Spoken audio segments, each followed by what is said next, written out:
Rachel grew up in a wealthy pastoral home, living in comfort and routine, unaware of how greatly her life would shape Israel's future. Rachel's home was full of work, learning, and tradition. Her family lived comfortably, rooted deeply in the shepherding way of life. She learned to manage animals and carry water from a young age. She was gentle and responsible, trusted deeply by her family. The well was the center of daily work. Rachel had drawn water here since childhood and knew every detail of the place. One ordinary afternoon, Rachel met a weary traveler named Jacob. That single moment would change the course of her life. Jacob realized she was Laban's daughter, his own relative. After weeks of travel, seeing her felt like a sign of God's kindness. Rachel ran home to tell her father. Laban welcomed Jacob with excitement, recognizing him as long-lost family returning. As days passed, Jacob grew deeply attached to Rachel. Her gentle spirit and warm character drew him closer each day. Jacob offered 7 years of labor to marry Rachel. His love made the years feel short, and he served faithfully every day. Brides were covered completely in thick veils. A groom often did not see the bride's face until the next morning.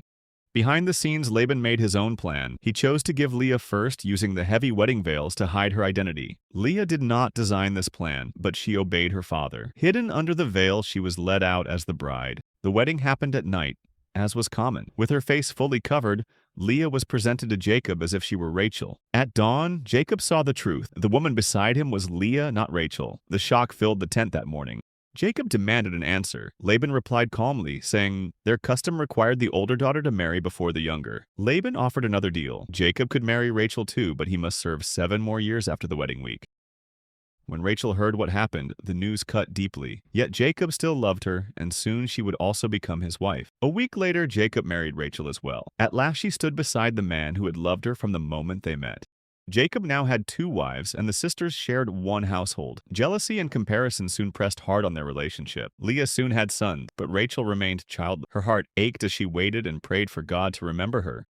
Leah's family grew quickly, and her tent was full of little voices. Each new child reminded Rachel of what she longed for. Rachel felt left behind. Month after month passed with no child, and her heart grew heavier with each passing season. Her sorrow grew so strong that one day she cried out to Jacob, begging him for children or saying she felt she could not go on. As was common in that culture, Rachel asked her maid Bilhah to bear children on her behalf, giving her a way to hope again.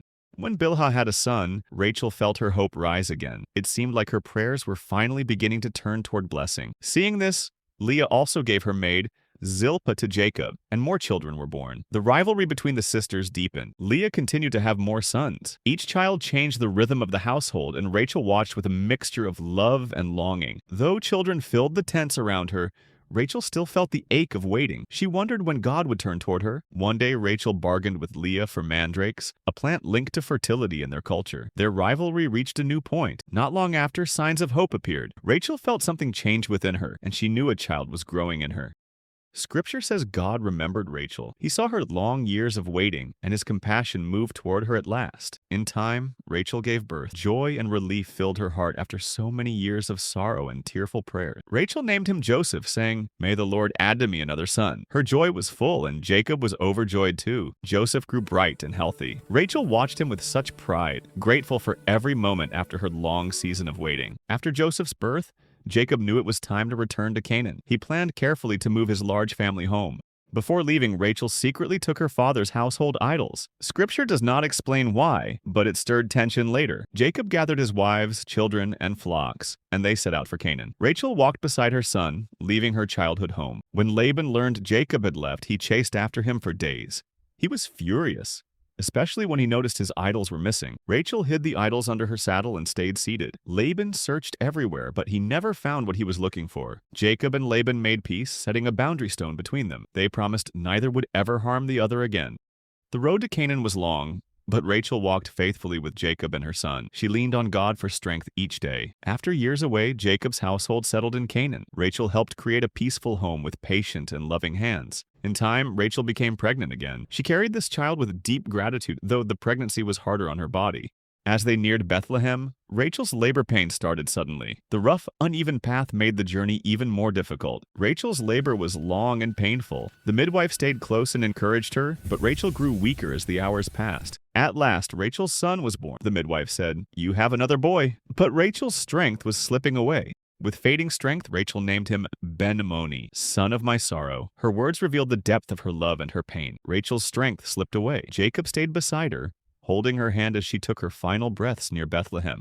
In his grief, Jacob renamed him Benjamin, son of my right hand, choosing a name that carried hope and strength. Jacob buried Rachel near Bethlehem and set a memorial stone. It stood for generations, honoring her life and her legacy. Jacob mourned deeply, yet he kept moving for his children. Even in sorrow, he carried Rachel's memory in his heart.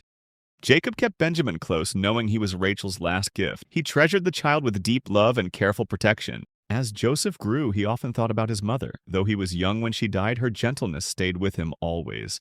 Rachel's gentle ways shaped Jacob deeply. He led his family with the same patience and warmth she had shown. Through Joseph and Benjamin, Rachel's legacy shaped Israel's future. Her sons became central to the unfolding plan of God. Even as a child, Joseph stood out. Rachel's firstborn carried wisdom and confidence, traits that would one day shape Israel's destiny. Benjamin was surrounded by care. Though he never knew his mother, her love shaped the family he belonged to.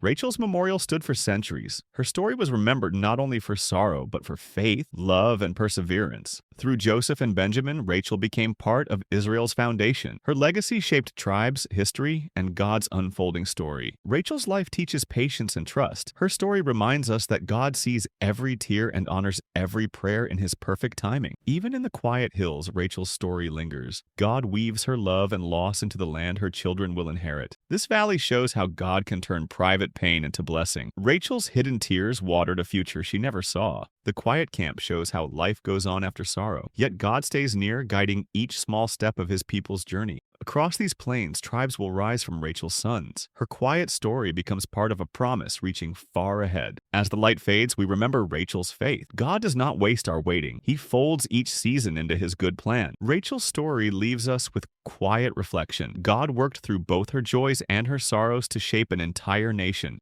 Her journey shows that God brings peace after struggle. Even in loss, His presence remains steady, gentle, and faithful. God's light still shines over Rachel's story. Her legacy, born in love, sorrow, and faith, continues in the great history of Israel. Rachel's sons became leaders of tribes. Her story flowed into Joseph's, into Israel's history, and into God's continuing redemption.